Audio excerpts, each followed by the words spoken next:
Aujourd'hui, j'avais envie de parler d'un sujet que beaucoup de femmes vivent après 35-40 ans, c'est les craquages.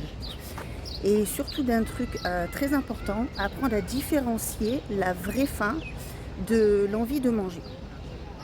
Parce que souvent, on pense manquer de volonté, alors qu'en réalité, ce n'est pas toujours de la faim physiologique. La vraie faim, en général, elle arrive progressivement. Tu peux avoir le ventre qui gargouille, une sensation de creux, une baisse d'énergie, parfois de la difficulté à te concentrer ou de l'irritabilité. Et surtout, tu as vraiment faim parce que n'importe quel vrai repas peut te satisfaire. Alors que l'envie de manger, la gourmandise ou le craquage émotionnel, c'est souvent très spécifique. Tu veux du chocolat, du gras, du sucré, tu ouvres les placards, mais sans vraiment savoir quoi prendre. Et souvent, ça arrive après une journée stressante, fatigante ou émotionnellement chargée. Et ça, c'est important de comprendre. Le stress, le manque de sommeil, les émotions peuvent énormément augmenter les envies de manger, justement. Quand on dort mal, le corps réagit plus, il a besoin d'énergie rapide. Quand on est stressé, le cerveau cherche du réconfort, de la dopamine. Et beaucoup de femmes pensent avoir faim alors qu'elles sont surtout épuisées mentalement. Il y a aussi une chose importante, c'est que parfois le corps confond la faim et la soif.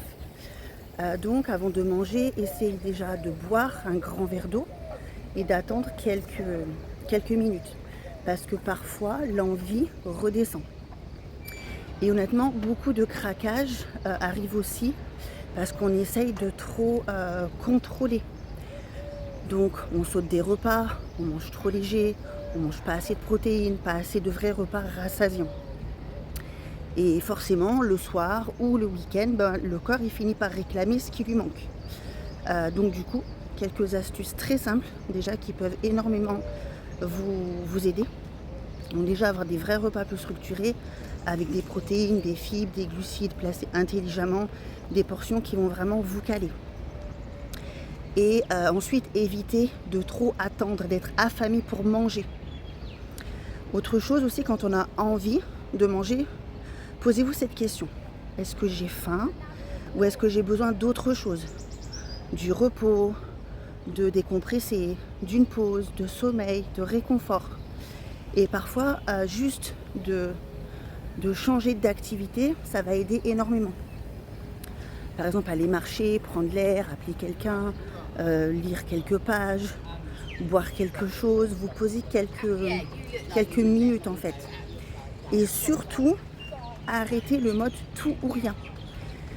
Parce que à vouloir être trop parfaite, la semaine ou la journée, beaucoup finissent justement par craquer le soir, le week-end. Donc le but, c'est pas d'être parfaite, le but c'est d'avoir un cadre que vous pouvez tenir dans la vraie vie.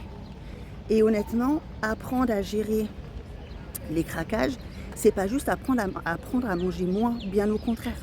C'est apprendre à mieux comprendre son corps, ses émotions, sa fatigue et ses besoins.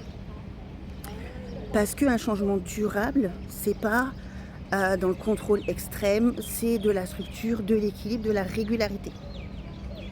Voilà, donc si tu te reconnais dans ce sujet et que justement tu veux sortir de ce mode tout ou rien, craquage, frustration, et que tu veux apprendre à différencier ta faim, tes émotions, etc., retrouver un cadre serein et un rapport apaisé avec l'alimentation, j'ai mis un petit formulaire juste en bas.